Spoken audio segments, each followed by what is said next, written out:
Howdy, y'all, and welcome to Texaswatch for the week of Tuesday, April 7th, 2020. I'm your host, Project, and joining me is the Tracer main with the biggest brain, Zay. I thought you just called me a prick right there. I was like, wait a minute. Look. After Okay, all this time, okay. I'm sorry. After all this project, this is the thanks I get. This is the thanks I get. Guys, good to be here, buddy. Good to be here, buddy. Welcome to Texaswatch Quarantine Edition. We have been locked inside of our homes for a minute. It's been pretty crazy down here in Texas. We're all in stay-at-home orders. But yeah, you know what? We take care of each other. You know, Zay's at home doing his thing. Got a new mic. I see you. I see you. You see that? You like that? Yeah. Looks clean. I still got this snowball. It's been doing me well for the past few years. Will still continue to do me well. It does. It still sounds good. And I'm not gonna lie, man. This quarantine stuff, Amazon's dangerous. When you're locked in the house all day, I'd be like, I thought you can't order Amazon anymore. Like it's on backlog. Well, now it is essential things are on super backlog, like a month. But stuff like this, non-essential shit, because I don't even get that. Use it. Yeah, you can just get it. Takes a week or 10 days or whatever, but that's not bad. I'll wait for that for a mic. It's not like I'm looking for toilet paper, which still can't find. Right. I digress. I don't want to get into all that. But it's okay, because the things that we are going to get into is the Overwatch League. You know, the Houston Outlaws and the Dallas Fuel are actually playing games again.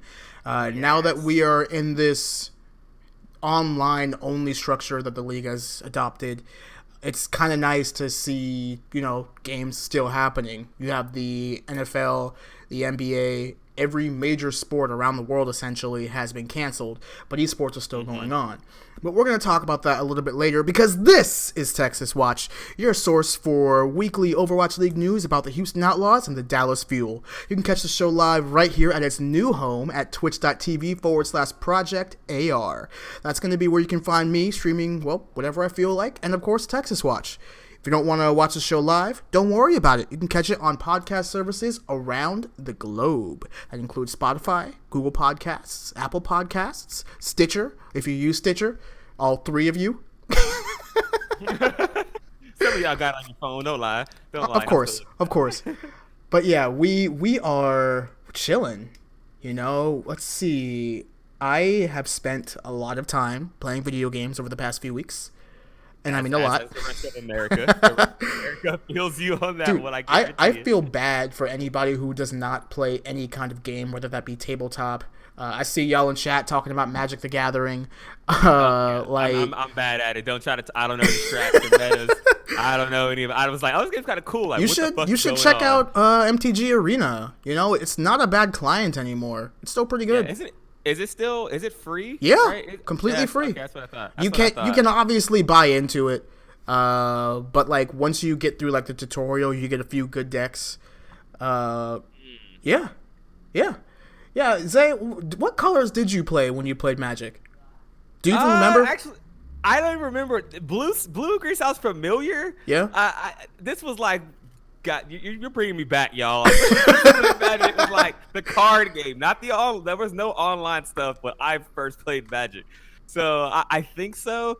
I remember, I don't remember too much of it, to be honest. I think I was blue-green. Maybe I don't know. I don't want to lie and say something like I was this, and I have no idea what it was. See, I can actually answer. Okay, currently my standard decks are red-white. I have a mono green. Last couple of expansions, I was playing a really strong blue-black deck, but I let that fall off because with every card game, if you don't keep up and keep buying new cards, your deck gets obsolete. So. You gotta make money somehow. That kind of happens. But enough about card games. Let's talk about some Overwatch. First things first, the Houston Outlaws. We saw them play the Paris Eternal last week. They did lose 3-1. Paris actually was in a really interesting position because I think it was Hip. One of their players literally retired the day before the game happened. Yep. So they were coming into this with a wonky roster, and everybody was expecting Houston to win, and it didn't happen. So let's talk about that. What happened? Like you guys, you had Blase on the Doomfist, man. Come on. And it came down to this, right? So the current meta, right, or what works best for us is Sombra Doomfist, Tracer Doomfist type of roles, right? And on Control, we were really able to use that and use it as a dominating force. And it's our best comp. So we don't have to worry about, well, it's our things we're most comfortable playing, right? And so what had happened was, this is my excuse for my team, right? What happened was What had happened was, so after the Control map, things started to get a little bit dicey. So when we go into, because I believe we lost the next map 2-3, I believe it was Paris, right? Paris on Paris. Like, good luck with that, right? So we go to Paris, and then we start switching to the Torb comp. We did Torb Reaper with Dante on the Reaper and Blase on the Torb. And I may have that reversed. I'll have to go back and check on that. But it's not something we're comfortable doing. There's no way we beat a team which is more versatile than us. Because let's be honest, as Outlaws fans, we are not a versatile team. y'all got like 2 comps max. Yeah, we are very limited to what we can play, and it's our DPS's best hero. So Dante's best hero is Sombra and Tracer, and Blaze's is just Doomfist. Like, if he's not playing Doomfist, it's a lie. No, put him on McCree again. Let's see what happens. Oh, hell no. He can't even play Reaper. Dog, you just walk at the people and hold left click, and that didn't even really work. Oh, wait, for us. shift every once in a while. You can't forget to shift every once in a while. Yeah, you literally have an immortality button. And you run, you press the shift button, and you run away immortal. Like, so he can be a strong hero in this current meta. And what happened was, you could see that they started to figure us out. You could see that we lost our rhythm. That was really the turning point in that game. And I want to point out a specific spot. And I think me and Project were texting about this when it happened. When the Outlaws had pretty much captured point A on their attack and tried to push forward, and they end up getting shattered by Ben Best on Reinhardt as they're pushing halfway to the enemy spawn, Paris' spawn, and Paris proceeds to come back and win the point, which cut off about a minute 15 from our time, because next fight we win point A, and then we actually win the first fight of point B. But there's small things like that we do that makes me wonder how much of a team we really are. Like, we're so carry dependent. If Blaze's not popping off in the Doomfist and Dante's not getting 5-man EMPs and random pickoffs as the flanker hero, we don't do well. Muma played a good game, at least first map. He really made Ben Best, he made Ben Best his bitch. Let's not put minced words here. Ben Best got shattered. That was an awesome on the first control point. I shattered Death Blossom for a 6K. It was beautiful stuff. But that was when we're allowed to put our best, our players on their best heroes versus their players. Even when Dante was on Reaper, and that's not even his best hero, and we still did well. But in regards to the players needing to carry, though, I think that's an unfortunate benefactor of hero pools. Go ahead. It's definitely a detriment to that fact. You're right. I think hero pools does bring out the fact that you need someone that can fully carry, because a lot of times people are going to be in metas and in comps they're not comfortable with. But you see better teams, and you saw Paris as the match went on, that the team play was just a lot crisper from them, a lot smoother. As the matches went on, we were going to maps 3 and 4, you saw we basically got shut out. We got full held after capturing the point on Hollywood. Like, that was pathetic. I mean, capture the point, and then we can't get it through the gate in front of them because we're just getting spawn camp. And that's really unfortunate to have to watch as the Outlaws fan. And there's no person on the team. This is where you miss Jake. You miss someone that can rally the troops to say, hey, this is what we need to do. Everyone refocus. We're getting owned. It's not the end of the world. But unfortunately, we don't have that person anymore. And so now we're in this state where once the ship starts sinking, there's no one to save it. And that's exactly what happened in our matchup. And it was really disappointing. I was really excited after the first map. We're in control.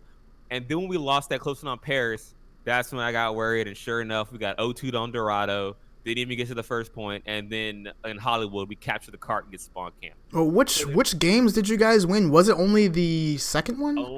No, you guys only won Nepal. Yeah. Mm-hmm. Yeah. And then we lost 3-2 close on Paris when we got to attack first and then didn't capture the point. And then Paris captured it on their second push. Honestly, so it's that momentum, I feel like. Looking at the scoreline, right? So, Control, Houston won 2-0. Paris, they lost 2-3. We go into halftime. And then either someone on the Paris team came up and was like, all right, guys, you can win this. Just play your best. All of a sudden, they stomp on Dorado, and then they take over. Like, they didn't complete the map. I think they got close at the end, right? Paris, yes. They got almost halfway through third point. Right. On that last curve. And then Houston didn't take anything. He got stopped in the fucking choke under the bridge. Like, it was bad. So I think that's our main problem. I think we have Muma's really up and down. Ben Best came back and played Ryan better on the final 3 maps. Once Dante and Blase got figured out, they didn't do anything after that. And our support line would played average. So it's tough. And all in all, we're just a mediocre team. I think we need more leadership, and we need some more carry on either the tank line or the support line. I think our DPS are fine, but limited. But we need carries in other places sometimes. So when we don't have that, when we had a carry and tank, when Movement was carrying a tank of control, we dominated. But once we lose that, and it's just the DPS trying to do all the work, we fall apart. Remind me, did you guys play Jexay? Jexay was playing that game, right? Yes, Jexay was playing Lucia. Yeah, so Yeah. he played well. He always plays well. He had his moments where he popped off a couple times, but it wasn't anything. You can only care so much as Lucio, right? Like, you Right. don't do so much. You can only wall ride and boot so many people and get some final blows. So it's really it sucks to watch because I think we're a good team, but we just have some team. We got, I mean, yeah, Harshal, like I say that, Harsha. He's still got to help get these guys in line. We've got a long way to go. Honestly, I look at the Outlaws and I see a team with potential.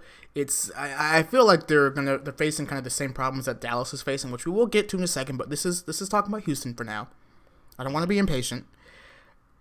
I see a team with talent. I mean, a lot of these players, they're obviously Overwatch League caliber, or else they wouldn't have jobs. We've seen, like, Jexay carry on the Lucio a couple of games ago. Raucus, we know, is talented. Which, by the way, who is your other support? Why was Raucus playing? No, Raucus is in our starting lineup. Oh, shit. I thought you guys had, it was Jexay and someone else. Jexay, no, not Repel. Was it? Was it Repel? Repel?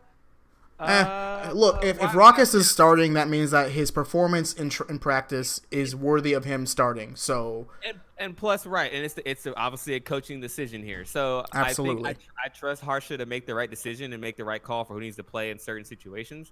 But the line will be put out there, and I think it's not even on Raucus or anything. Like, Raucus did his job, Jexay did more than his job. Meko played well.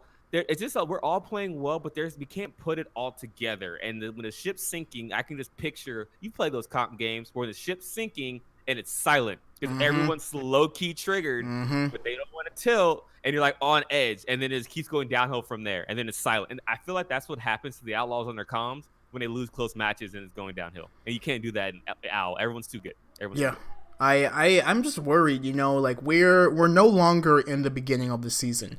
While yes, Outlaws have only played 5 games, I believe. That is enough games to say, hey, you've gotten your feet wet. You should understand how this works. You should be able to see what you're good at and what you're not good at. Now, granted, this is the first season that we've had hero pools implemented. This is the first time that we're seeing, hey, teams need to have that carry potential. We need to have players who are capable of actually pulling things off. Remind me, who were the heroes that were banned last week? It was May... May, Wrecking Ball, oh my God, Doomfist? Was it Doomfist? No, Doomfist wasn't banned. And then, my God, fuck, who was it? Lucio that was also banned? No, it was Moira. Wasn't Moira banned? I don't know, guys. These hero pools. That sounds about right. The fact that they're changing every week, and it's hard to keep up with. Did you watch the draw for next week, by the way? Yes, I did. That's a very interesting draw. I don't think it's really gonna do much, to be honest. Yeah. Well, Reaper got banned, right? True, and Reaper's been a staple pick for the past 3-4 weeks. So right, Reaper got banned. Ana got banned. Diva was banned. I remember your girl's out. Yeah, I know. It's okay. We'll play Trill Gomsu, but we'll be fine. And I forgot who the other DPS was, but that makes it interesting, right? Wasn't it Sombra? Oh yeah, it was Sombra because I remember Dante couldn't play her. Yeah, so that's gonna be interesting comp. We see a lot more Zarya. I hope the Zarya Ryan comps. So we'll see. At least Blase can stay on Doomfist. That's all that matters. We have a chance. If Doomfist gets banned, I'm taking the L that week. There's no way. There's just no.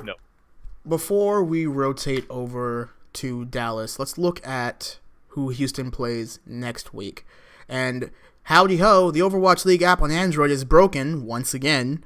Ooh, so I get no love, man. God, I don't get it. I don't get it. It's like I feel like this is one of those situations where they just think, okay, we'll make the iOS app and then Control-C, Control-V. Obviously, that doesn't work. So you guys play Boston, which should be a dub. Should be a dub. Y'all gotta watch out for Jerry. Dude, we're literally tied. We're literally tied with them in the standings. Yeah. We are 19. They are 20. So it's a coin flip, in my opinion, to be honest. I mean, I don't know what to get, and if they play the Jerry plays on the McCree, he can just flash Blase and right click him, so he can shut down Blase himself. So that's gonna be tough. Well, who was the player that replaced Muffin for Boston? Yeah. I believe it was. Because Muffin was their. He was their off tank. Tank, right? Not Fusion. Brucein. Something? Yeah, I think that sounds about right, Brucein. Yeah. Bruce, I knew it rhymed with feet. No, I didn't. It doesn't rhyme with fusions, but I knew it had ends in there. Anyway, but so Brucein, I think, is going to be the one. And I don't know. Who knows anything about Boston, man? Who knows? I just know Jerry's carrying, and fusions may also tilt every so often. Real quick, Coolest. I see you in chat. Trying to rile us up. Doesn't work like that. Okay. I am very happy with my OnePlus 7T Pro 5G McLaren edition. Okay, it's fast. No, it's powerful. You team iPhone over here. Hey, you know what works? My Overwatch League app. It works just fine.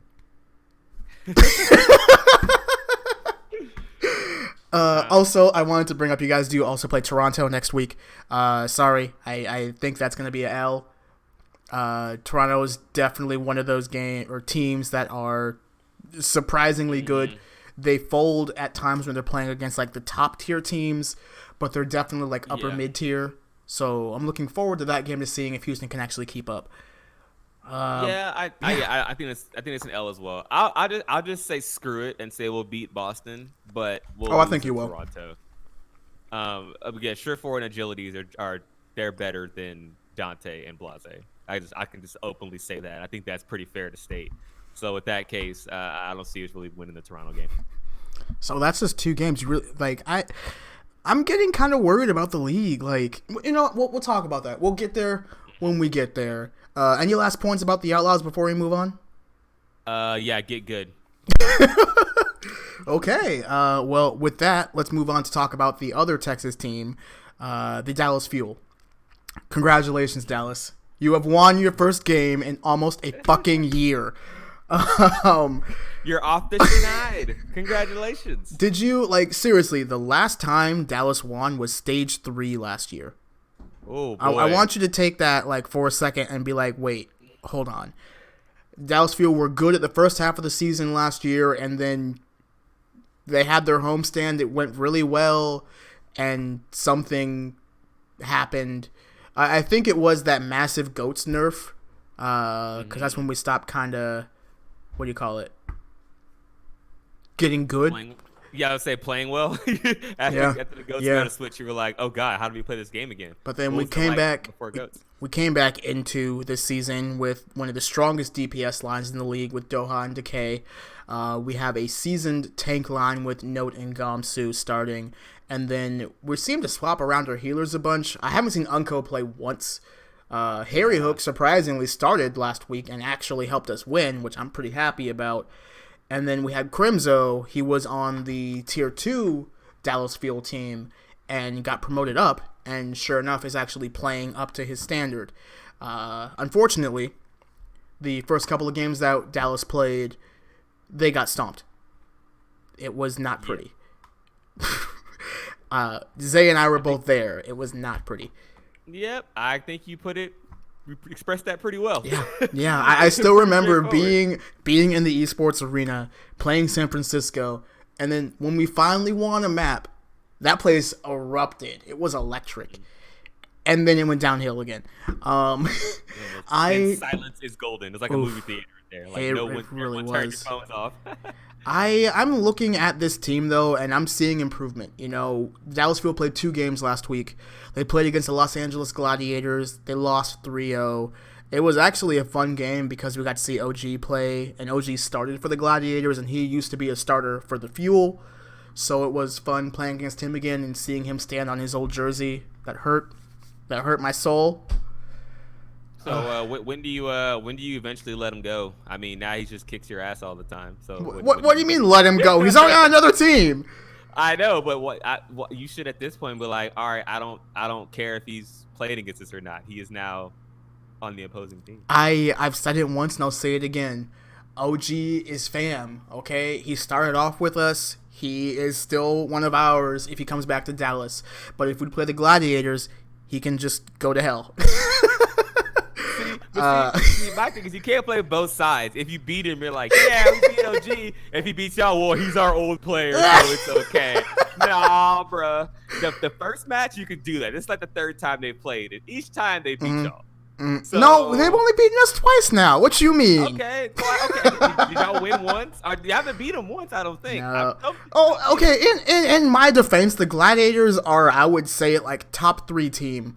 People do not ever give them enough credit, and they're almost always in like the top of the league. But because they're not the Shock, which are falling by the way, because they're not the Fusion, because they're not New York, people shove them off to the side. But they've proven for the last 3 seasons that they're competent. So there's that. Oh, absolutely. And I think I love every time OG shows up and is like, yo, y'all dropped me for this clown on main tank. I think it's hilarious. I feel like that's how he really plays. Oh, yeah. And he comes through in his play. Well, what was it? OG has always been the type of tank where he's hyper aggressive. He's like a junior bumper, effectively.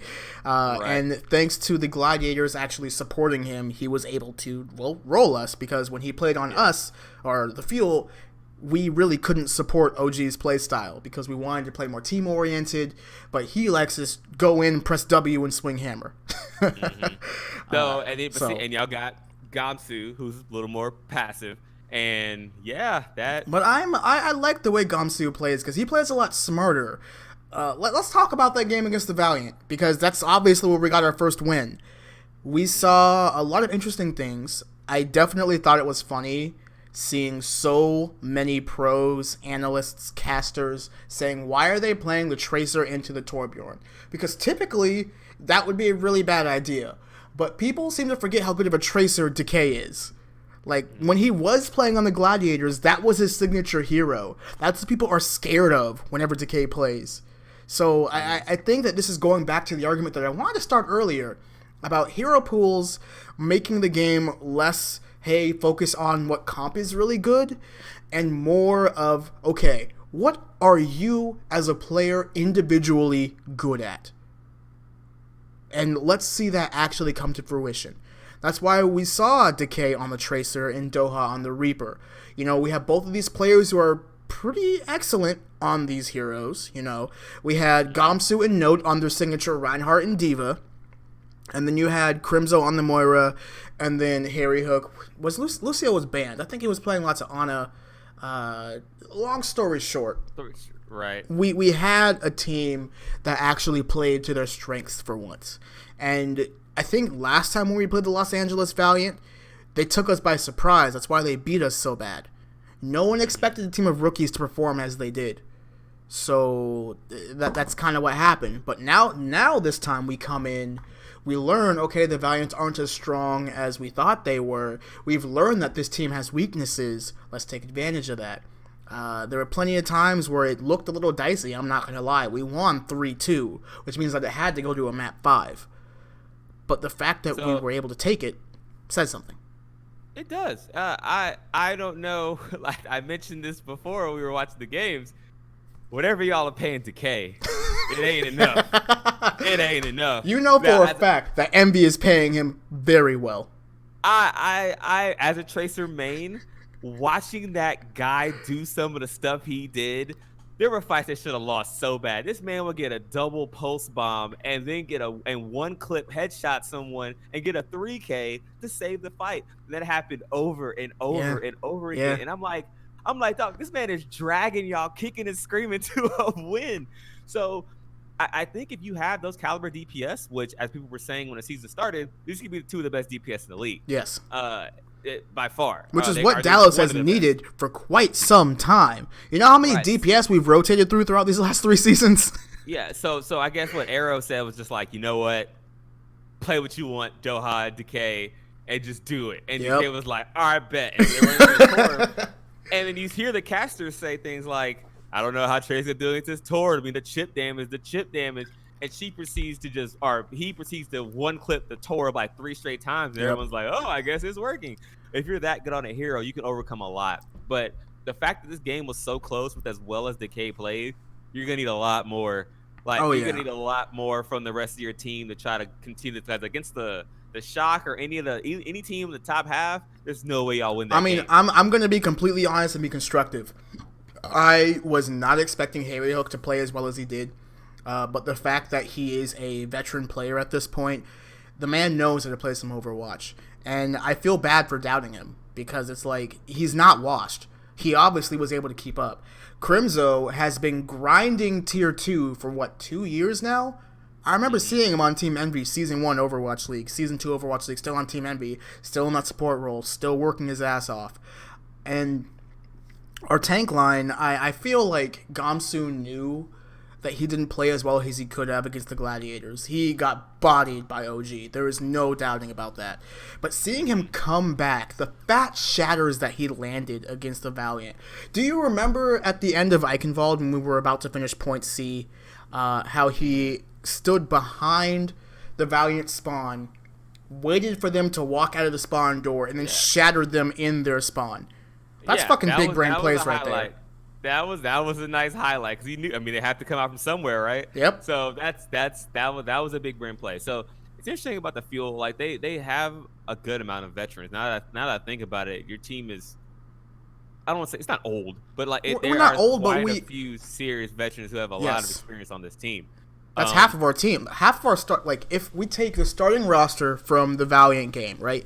It's literally half veterans, half rookies, and I think that's a good thing.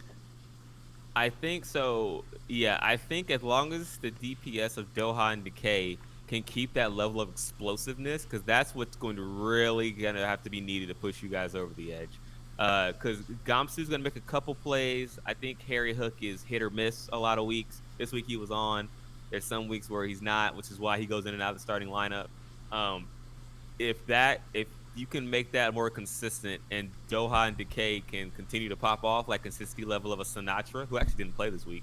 Surprisingly not. Wait, didn't he play like Zarya last week? He in their first game of the week, but he didn't play in the second match That was at all. weird, man. What is San Francisco doing? I don't think he really fits into this meta. I don't think what we had to play this past week, he just didn't really play well in. When they had him on the Zarya earlier in the week, he looked okay, but it's not he was good at the Zarya when Goats was necessary, when he had to play Zarya. Yeah, well, that's because in the Goats meta, you got a ton of healing, right? You basically play Tracer, but you're a tank, and you just walk forward and zap people because there's so much healing behind you. But you don't get that and can't play with that level of aggressiveness in the current meta with the 2-2-2 stuff. So that was really interesting, I think. But yeah, I think the Dallas Fuel, it was a hard fought win. I think they're playing. They're on the up. They got the W, which is all that matters. So maybe this is a turning point for them. Hopefully, when it comes to next week, I don't know who they play. I can take a look. Thank you for the transition, because I think this is actually a turning point, because we play the Washington Justice next week.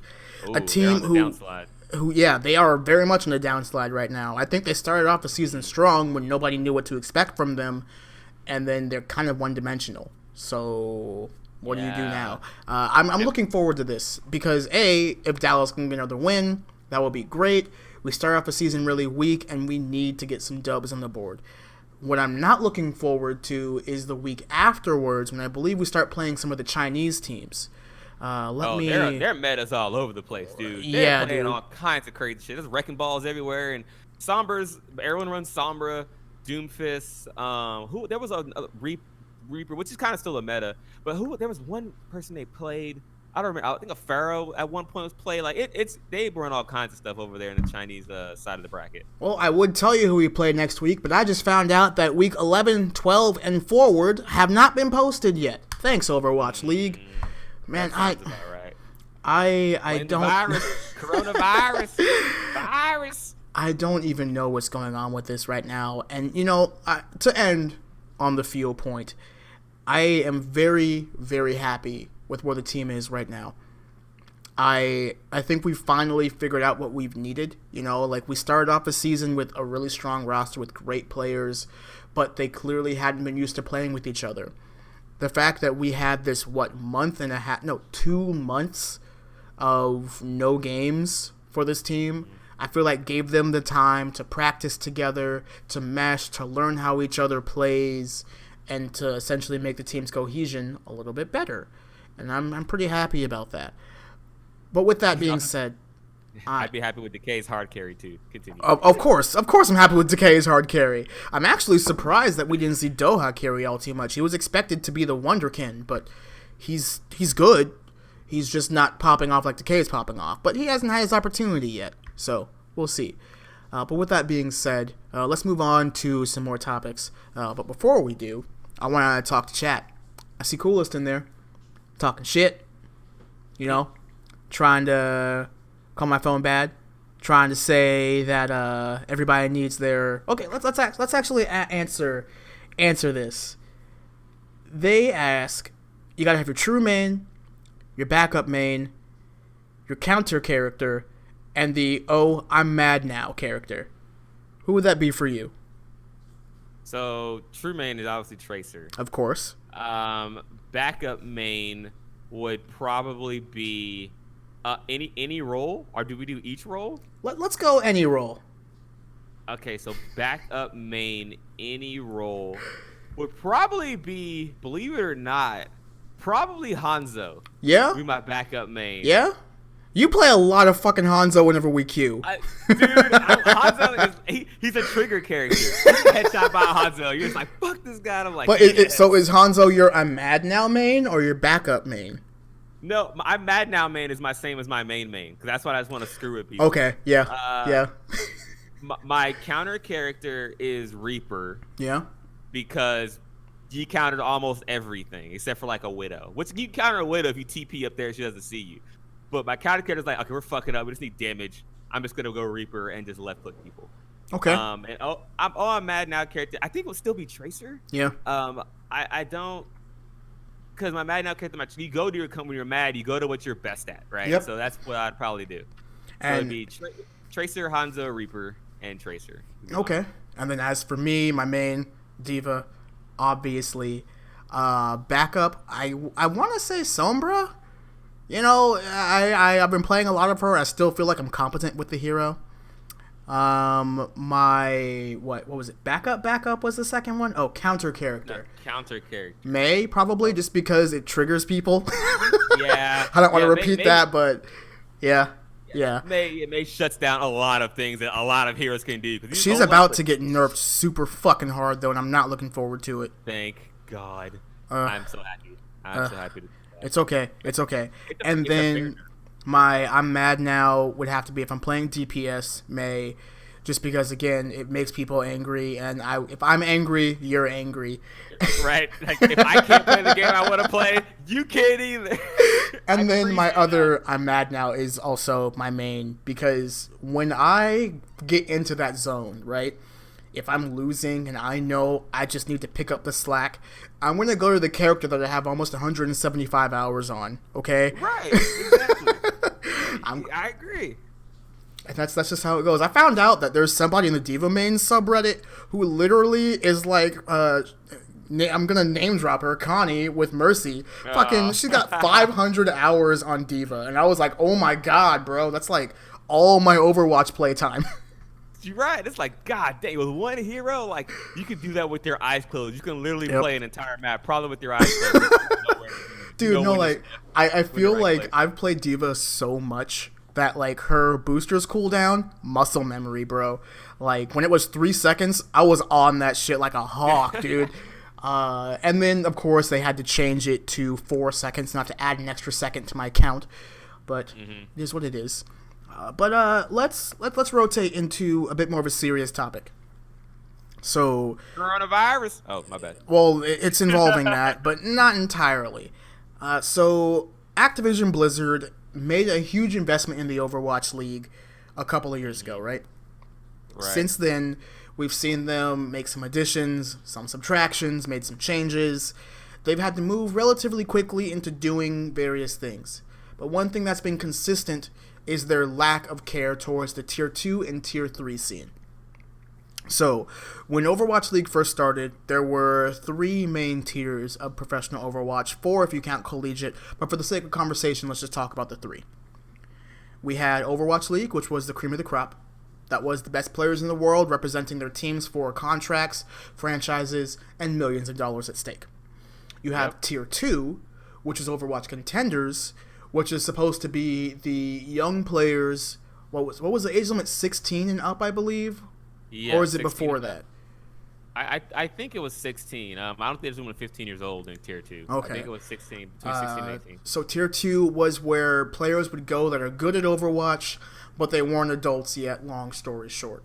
You had some amazing players that were Overwatch League caliber, but not old enough to perform in the big leagues just yet, so that's where they honed their skills. And that got broken up into multiple regions across the world.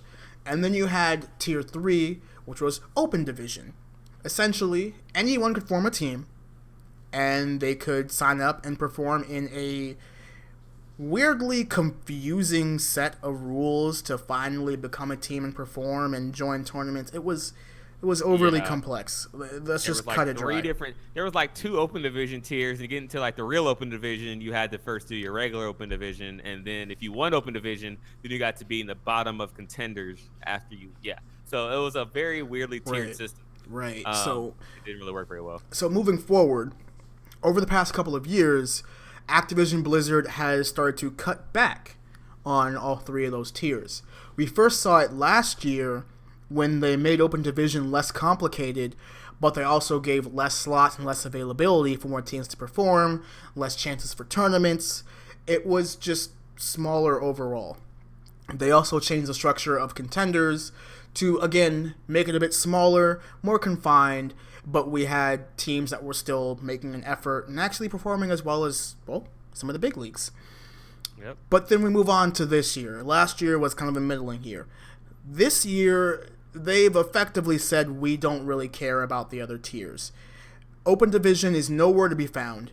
They stopped partnering with Broadcast GG to help cast the game, so the games had no casters.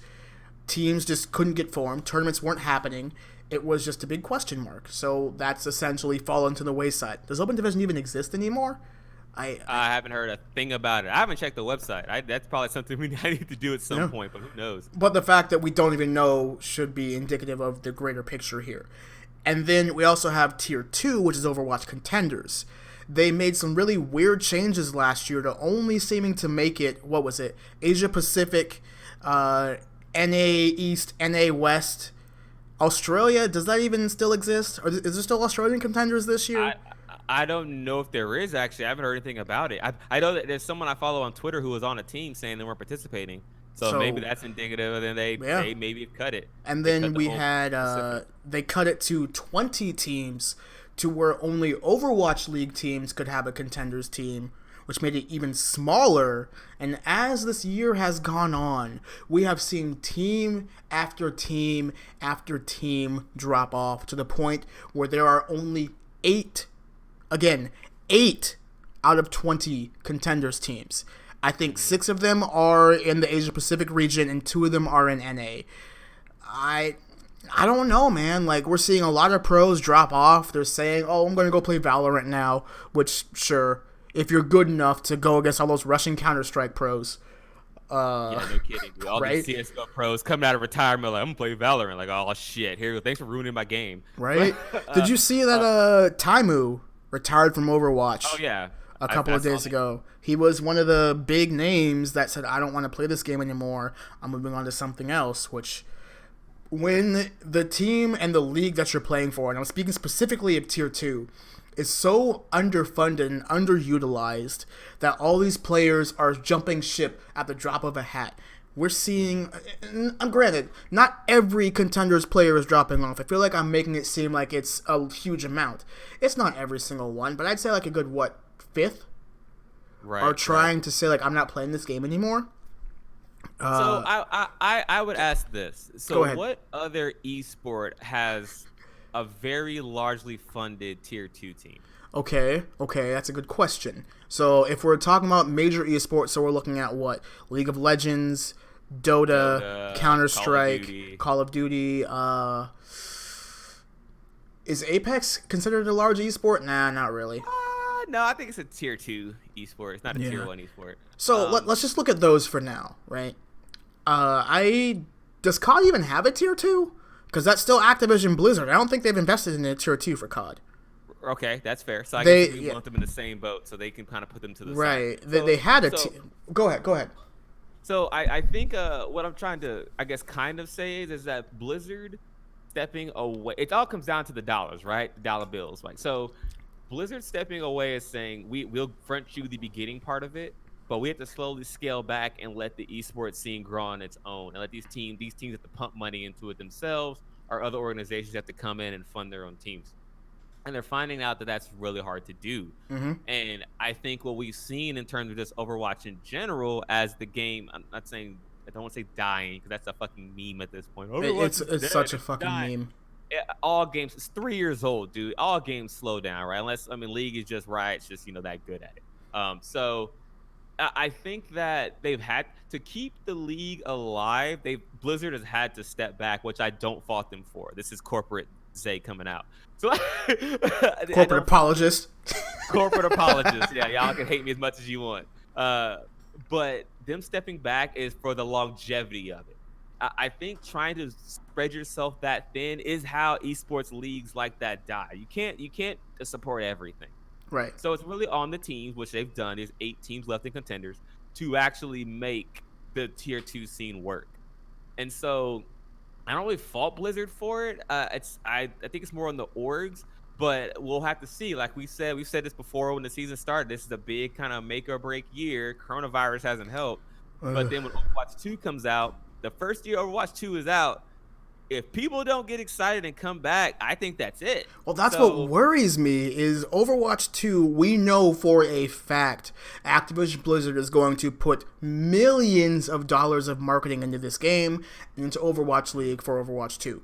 But the question is the player base going to follow? Are they going to release the game for free? I remember we were having this conversation, Texaswatch Season 2, right?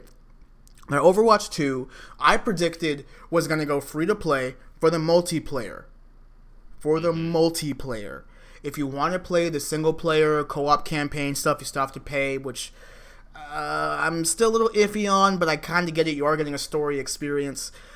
But I think that they need to make the game free, because every major game that's coming out today, a major esport that's coming out today, is free. Counter-Strike, is Valorant going to be free? Valorant's free. League of Legends, free. Dota, free. Every major esport is free. And Coolest, I do see you in chat mentioning fighting games.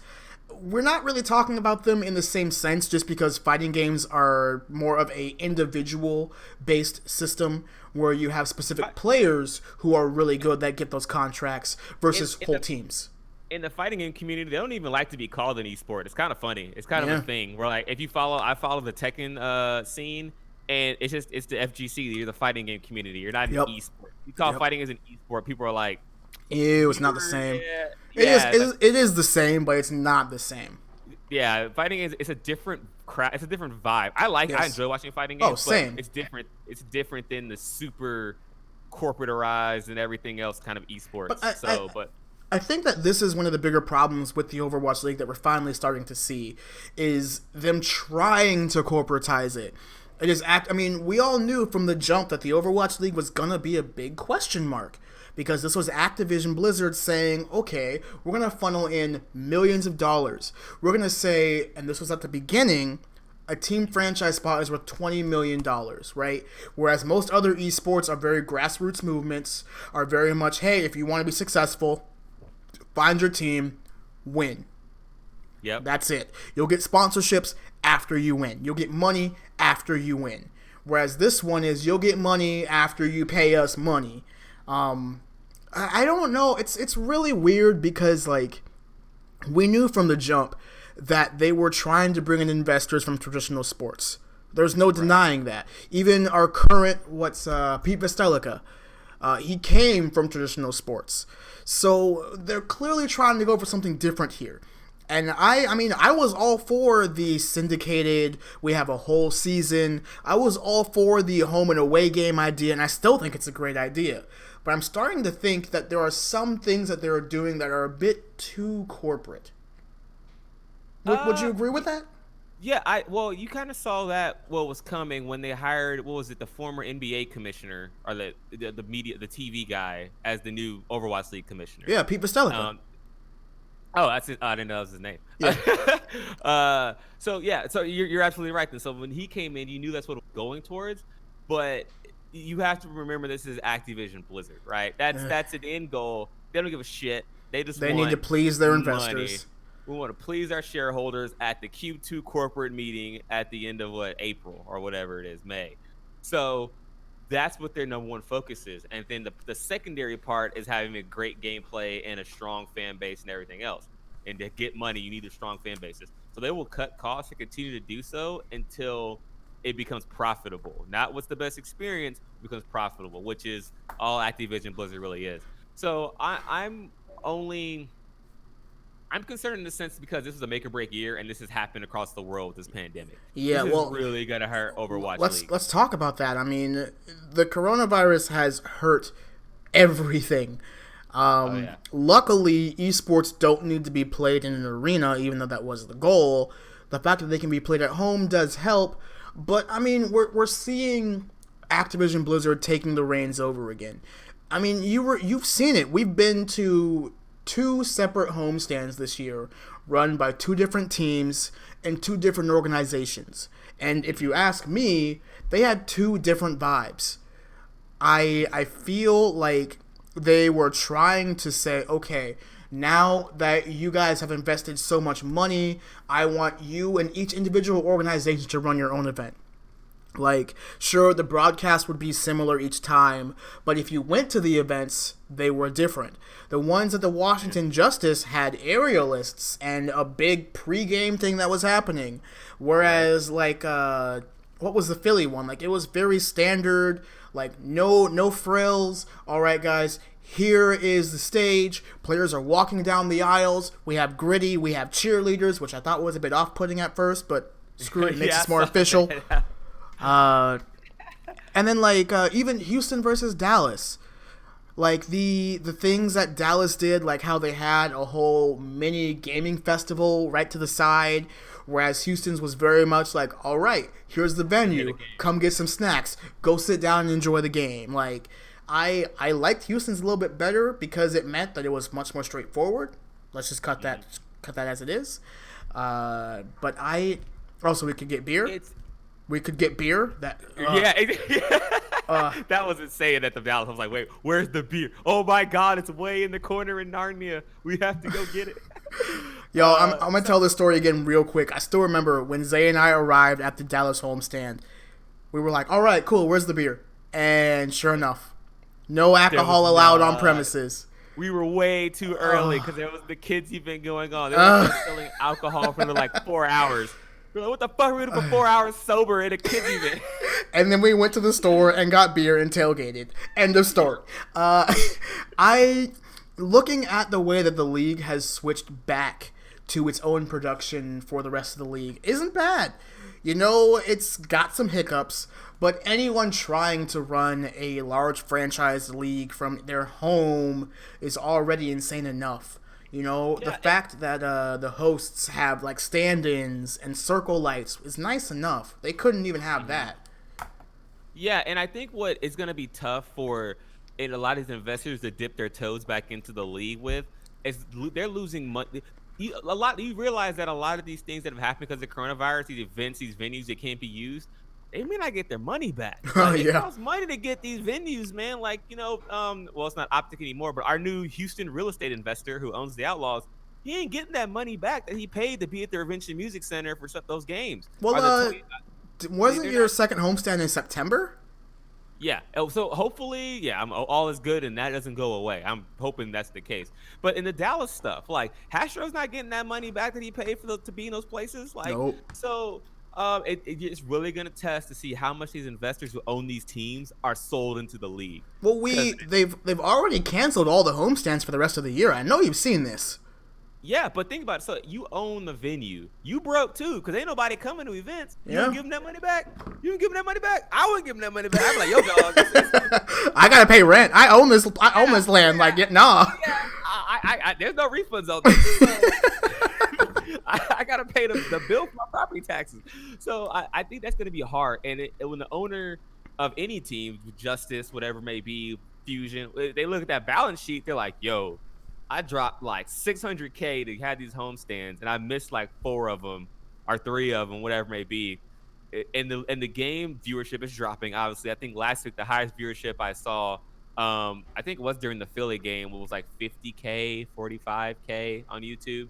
It wasn't that high, but I mean, we knew we were gonna drop numbers once they went over to YouTube anyway. Like that's just a known. You don't like Crunch Time by Pringles? I like Crunch Time by Cheez-It Grooves, okay? Cheez-It Grooves is just like, nah, man, fuck that. We take Crunch Time. I don't even know why they switched it. Like, they kept the name, which I'm like, okay, that's dope. But then it's a new sponsor. What? Yeah. And it was a meme for like, give me my Cheez-Its, and all of a sudden Cheez-Its is gone. You're like, oh, well, all right. There goes the end of that meme that was going to be cool for that. And that was actually a good meme too.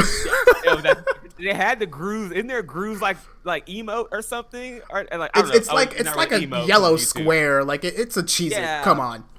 Yeah, but you can't do that anymore because there's no Pringle emote in YouTube chat. God, YouTube chat. YouTube chat is just emojis. They're like, it's legit just the default Android emojis, which they have better versions on actual Android, but for some reason YouTube is like 2 years behind on those. Yeah, I don't know why. This make me old where I'm like, how do I use YouTube chat to watch Overwatch League? Like, where's the emote button? Where's my Bohayo? There is something I will say I like about Twitch chat much more than YouTube chat, because YouTube chat, it feels so icky. It feels like Facebook. You know what I mean? That's a good way to put it. Where I feel like in Twitch chat, it's a bunch of gamers, a bunch of nerds all using their surnames, whereas YouTube chat, it's everybody's real name, a lot of their actual photos, and I'm just like, I feel weird about that because I don't have my actual photo on YouTube, but I post it's like Isaiah Reed. I'm like, oh shit, what the? I feel attacked. They know what I'm saying. I mean, we have been talking about this for a while now. In our little friend circles, we've been talking about this. A lot of Dallas Fuel fans have been talking about this. Outlaws fans, like across the league, everybody's worried that this season was supposed to be the make or break. And I remember even before Season 3 started, I said that this is going to be a lull season. And now it's even more of one. Yeah, clearly Activision Blizzard is trying to save some money. And I am glad that they're still playing games. Like, shout out to esports of all kinds. Real talk. Like, coronavirus happens, a pandemic hits the entire globe. All regular sports shut down. Even the WWE is trying to still keep going, but WrestleMania in an empty crowd. Oh, that was weird. That was weird. I saw some highlights. It was like some clips. I was like, I don't know how I feel about this. I came across this article after WrestleMania finished, and it was like, wow, wrestling really does need the crowd. Yeah. I mean, that's the like. If you think about it, like I don't say 90%. At least half the shots are them doing moves, and you see the crowd in the background when they do it. Like, and the crowd erupts. Like that makes you like, oh shit, that's a big deal. Even if you don't, because I don't know half the wrestlers now. I haven't watched wrestling like that in a long time. Same. But I know when someone special's about to happen because the crowd all stands up. I'm like, oh shit, that's his finisher, and the announcer gets all crazy. And if the crowd's not there, I'm just like, oh shit, was that it? Like, is that? Yeah, was that the move? Like even if the casters are like trying to be loud and hyping it up, it's still like, okay, I guess. Like, yeah, it's like, and you realize it's just like a DDT, and that's it. You're like, oh, that was it. Oh yeah. I'm very happy that esports can still continue thanks to online play. I don't want to come out and say I'm completely worried about the Overwatch League. Because again, we have the sequel game coming out very soon. Granted, they never put a date on it. It was projected and leaked from different sources that it's supposed to come out at the end of the year. I don't think that's happening. They got to show us something at BlizzCon, though. We're not going to have a BlizzCon, Zay. Well, virtual e-ticket, dog. Everyone gets one. That's it. You have BlizzCon. If they charge me $50 for that again, I'm going to be pissed. Just saying. No, for real. Yeah. For real. I remember, what was it, BlizzCon 2 years ago was the Sombra Demon Hunter skin? Yeah. Like, I bought that virtual ticket because, like, Sombra's my girl, you know? Like, I gotta have that skin, right? And I realized I paid $50 for a skin and to watch a couple of press conferences. Yep, and a year later, I was like, oh, this is released. Cool, I'll just grab it. And now everybody has access to it. And it's like, it doesn't feel special. It's like, it's just a reminder that even though Overwatch is an amazing game, Blizzard is an amazing developer, they are Activision now. I'm losing it. Who's not J. Allen Brack, but the original CEO of Blizzard? Mike Morhaime. Thank you. I don't remember that. Yeah, there you go. When he was in charge of Blizzard, I feel like they were a different company. And maybe this is me just being an old man here, okay? I will fully admit that. But at the same time, it's like you see these companies shift. You see these companies making changes that are trying to cover their bottom line, trying to cover their profits. And it hurts. It really hurts. As true fans of you want the creative potential of Blizzard, which they've always been, to be on the forefront and not to be about money. That's what they are originally about. And as soon as Diablo 3 came out, I was like, these motherfuckers put a real money auction house in Diablo. I remember booting up first. It took 3 hours to get into the game with the service crash, but I was up all night. It came out at midnight our time. It was also 3 a.m. and I finally got in. And I'm like, what is this? Real money auction house, best weapon in the game, $20. I was like, oh my god, Activision Blizzard, really? You could skip the entire game, just buy this stuff and go to in game. So when go ahead, continue. Yeah, so that's really shitty, and it's kind of happening with Overwatch. And I think the end. I really hope this doesn't happen, but the end game is like, if it comes to a point where Call of Duty's taking off and Overwatch is dying, they'll just stop funding Overwatch immediately and go to 100% and not give a shit, which I hate, but it could happen because look at the company we're dealing with. I mean, Call of Duty, worst case scenario. Call of Duty has been successful for a long time. As far as I know, the COD League is pretty successful. With COD Warzone, it's giving them a lot of money. Granted, people are stopping to play the game because of all the cheaters, but that's Activision's fault for not putting in a good anti-cheat. Overwatch has a similar problem, honestly. Like, I know for a fact, using their own cheat stuff. Just use the open source. Anyway, I don't know. They do their own thing. It's all good. We're running a little bit close to the end here, so I want to come and end. I don't want this whole segment to sound completely doom and gloom. We don't know. Coronavirus. That's the problem. That's the fucking problem. And like the United States. The United States still hasn't seen the worst of COVID-19. No, bro. China just reported their first day without a death a couple of days ago. So I'm really happy about that. That means that it is. Do you really believe that? Yes. That? Why would they lie about that? Why would they not? Why would they? That's what China does. China tells the world whatever the hell they want. They don't care. They're just like, yeah, we're doing great. They hid it from the world for like a month and a half. Yeah. So I am worried that this is going to take a larger toll on the Overwatch League, but at the same time, it's taking a toll on literally everything.